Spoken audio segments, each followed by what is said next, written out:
हम लोगों ने यहाँ एक जो पश्चिम उत्तर प्रदेश में थूक जिहाद का एक नया कार्यक्रम आतंकवादी और विधर्मियों ने शुरू किया है, उसके विरोध में आज यहाँ पुतला जला करके और डीएम को ज्ञापन दे करके यहाँ चेताया है।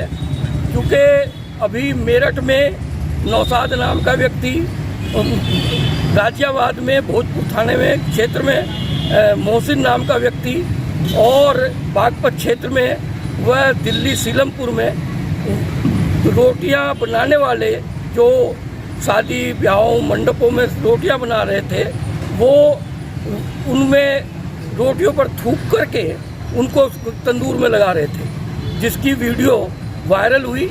और उसके बाद मेरठ में उस पर कार्रवाई हुई, मुकदमा कायम हुआ। रात उसमें रासुका लगाई गई प्रशासन की तरफ से पूरे सबूत पाने के बाद में।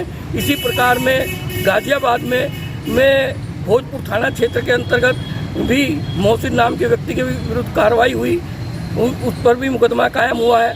और दूसरी जगह भी, तो ये चूँकि अभी 2-3 जगह का ज्ञात हो पाया है, लेकिन ऐसी सूचनाएं हैं कि पूरे पश्चिम उत्तर प्रदेश में ऐसी घटनाएं कुछ आतंकवादी जिहादी विधर्मी कर रहे हैं, जिनसे समाज को सचेत करने के लिए तथा प्रशासन को सचेत करने के लिए कि कोरोना चूँकि अभी पुनः बढ़ोतरी हो रही है, तो संभवतः है कि ऐसी घटनाओं का भी कोरोना की बढ़ोतरी में कोई प्रभाव हो सकता है।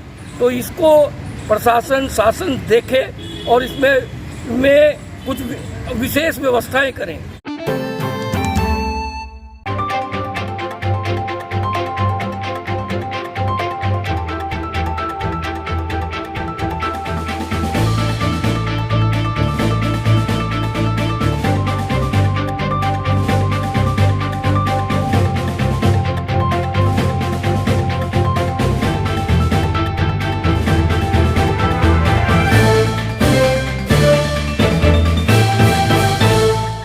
ये जो वफ़ का जगह का मामला चल रहा है मेरे वार्ड में, खानलमपुरा तकिया में, इसमें हम भी बचपन से देखते आ रहे हैं। जो लोग हैं वही लोग इसमें किराएदार हैं।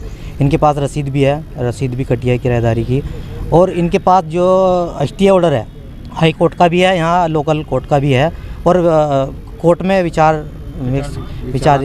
विचाराधीन है। इस पर जो है हम सरकार से और कानून से ये मांग करेंगे इन लोगों की मदद हो, और जो सही है उनकी उस पर विचार करते हुए चाहिए हाई कोर्ट का आदेश का पालन करते हुए इन लोगों की मदद की जाए।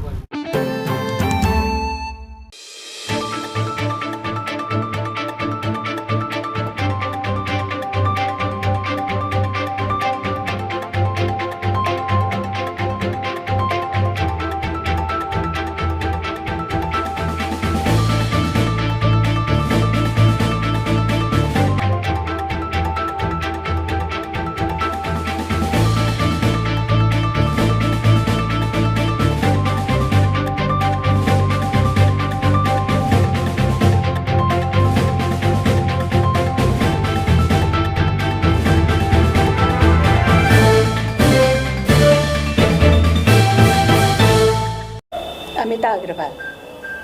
क्या ये आज कार्यक्रम किस तरह का कार्यक्रम है? आज हमारे गृह विज्ञान विभाग की ओर से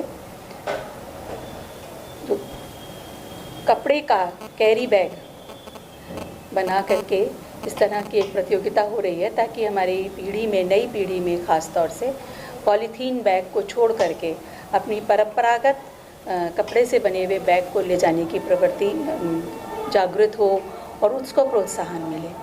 क्योंकि हम लोग देख रहे हैं कि हमारे पर्यावरण में जो सबसे बड़ी समस्या पैदा हो गई है, वो पॉलीथीन और प्लास्टिक का अधिकाधिक उपयोग करने से हुई है।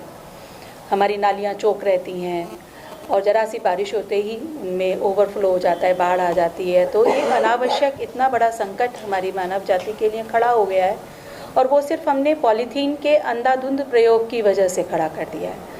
तो कहीं ना कहीं ये हमारे लाइफ स्टाइल से जुड़ी हुई समस्या है। तो अगर हम अपनी परंपरागत जीवन शैली की तरफ लौटेंगे तो इस समस्या से बहुत हद तक हम निजात पा सकते हैं। तो ये बड़ा अच्छा प्रयास है जो हमारी अध्यापिकाएं कर रही हैं कि छात्राएं जो हैं सूती कपड़े से बने हुए सुंदर सुंदर आकर्षक बैग को लेकर के बाज़ार जाएं, उसी में सामान खरीदें, ताकि पॉलीथीन का उपयोग कम से कम हो सके, क्योंकि जहाँ उपयोग होता है वहीं उसका प्रोडक्शन होता है। तो अगर हम अपनी नीड घटाएंगे तो प्रोडक्शन भी कम होगा और नालियों में जाने की उनकी संख्या में भी कमी आएगी।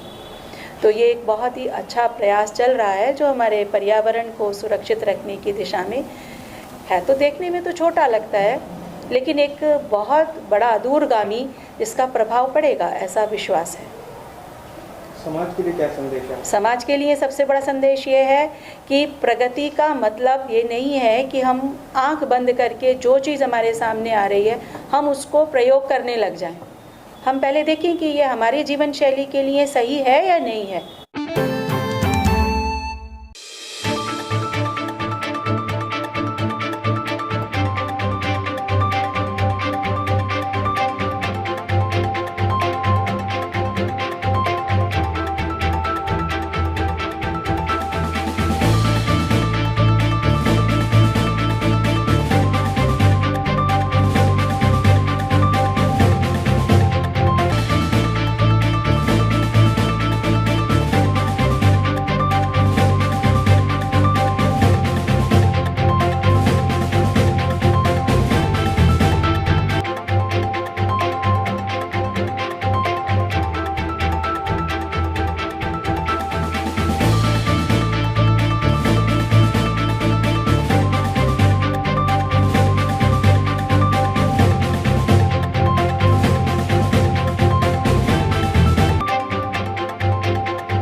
निराश्रित महिला पेंशन लाभार्थियों की सूची में मुकेश देवी, श्रीमती उषा, श्रीमती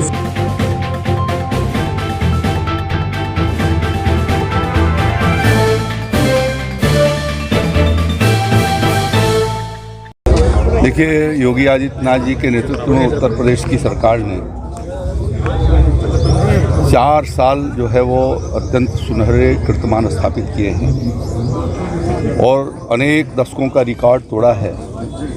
और कम से कम केंद्रीय योजनाओं में 2 दर्जन से अधिक योजनाओं में उत्तर प्रदेश आज प्रथम स्थान पर है। खेती किसानी से लेकर के गांव के स्वच्छता मिशन से लेकर के प्रधानमंत्री आवास पकड़ते हुए पर्यटन की दृष्टि से और ईज ऑफ डूइंग में सभी में उत्तर प्रदेश की रैंकिंग बहुत अच्छी हुई है और अनेक स्थानों पर हम लोग प्रथम स्थान पर हैं। उत्तर प्रदेश की योगी जी की सरकार लोक कल्याण योजनाओं के प्रति निरंतर समर्पित रही है। आज उत्तर प्रदेश के आम आदमी के जीवन स्तर में सुधार आया है। गांव के भीतर भी जीवन स्तर के भीतर सुधार किए जाने के प्रयास किए गए हैं। किसानों का उत्पादन बढ़ाने के साथ साथ उनको सही कीमतें उनको उपलब्ध कराई जाएँ, एमएसपी के आधार पर उसकी एक मजबूत व्यवस्था रखी गई है।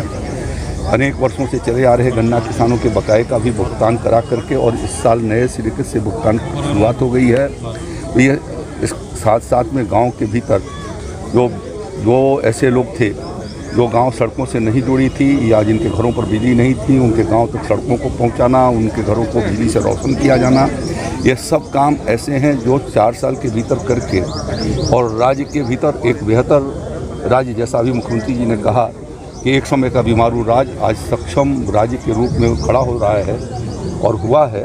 तो उस दृष्टि से मैं उत्तर प्रदेश वासियों को अपनी ओर से बधाई देना चाहता हूं। सभी माननीय मुख्यमंत्री जी को भी बधाई देना चाहता हूं। भारतीय जनता पार्टी के उन सभी कार्यकर्ताओं ने जिन्होंने दिन रात परिश्रम करके भारतीय जनता पार्टी की सरकार बनाई और जनता के आशाओं पर खरी उतरने का काम जो योगी जी की सरकार ने किया है, इन सबके लिए उन्हें बधाई है।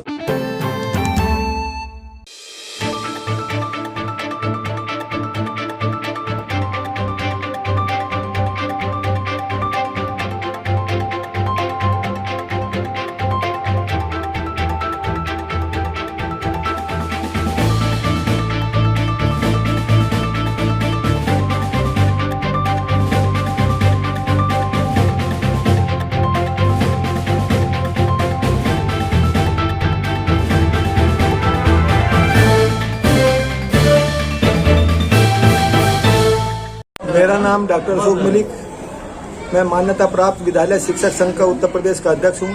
आज आप यहाँ पे आए हैं। आज यहाँ हम सहारनपुर में जिला बेसिक से अधिकारी कार्यालय पर हमारा धरना चल रहा है।